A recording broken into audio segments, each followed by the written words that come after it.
मुलगी असणारी आई बापाच्या घरात वाढती या बरोबर आहे.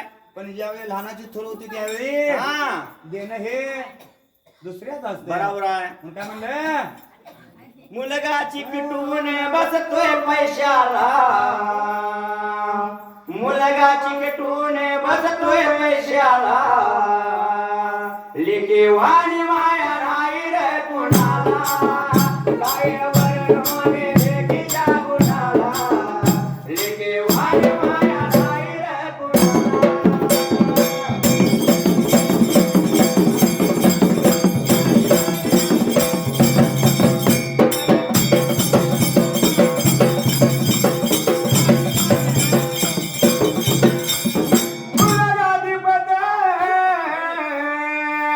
जरी वंशाचा मुलगी उदार करी या दोन्ही घराचा. शहीद हा प्रत्येकाला वाटत असतं या वंशा- मुलगा म्हणजे वंशाचा देवा आहे या. वंशाचा दिवा पण काय दिवा लावतोय. काय लावतोय आणि कसा लावतोय ते ज्याचं त्यालाच माहित असतं या. हा आता आपण लावायला थोर होईपर्यंत तो मुलगा आहे बाबाचा असतो या. होय.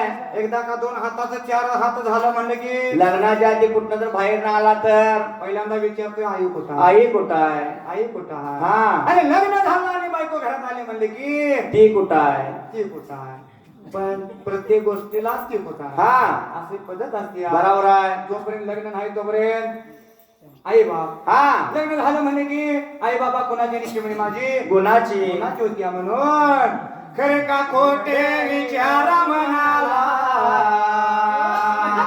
लेकी वाणी माया नाही रे कुणाला, काय म्हणून मी लेकीच्या गुणाला, लेकी वाणी माया नाही रे कुणाला.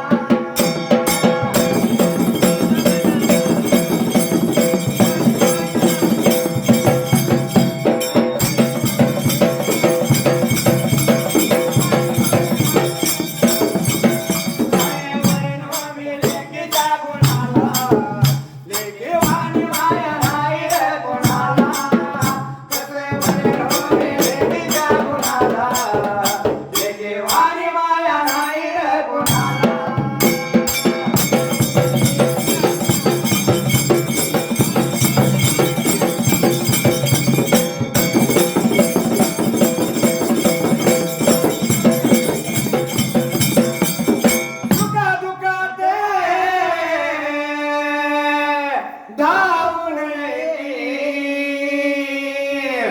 जरी मायेचा ती उभा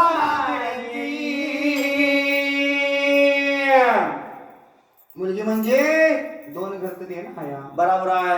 तिकडे तर स्वतःचा संसार करणार, तिकडे तर आई बापाचा.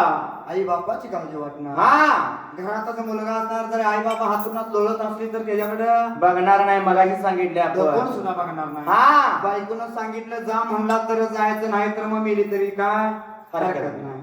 पण असणारी ती माऊली लेख म्हणणारी हा जरी स्वतःच्या संसारात बिजी असली आणि जर इकडे आई बाबाने निरोप दिला साधी सर्दीने खोकला झालाय म्हणून तरी सुद्धा धावत हातातलं काम हातात ठेवणार पटपंजाकडे दुर्लक्ष करणारे माऊली धावत माहेरला येणार. बाहेरला आई बाबाच्या काळजीने येणार. हा. काय म्हणले सुखा दुःखात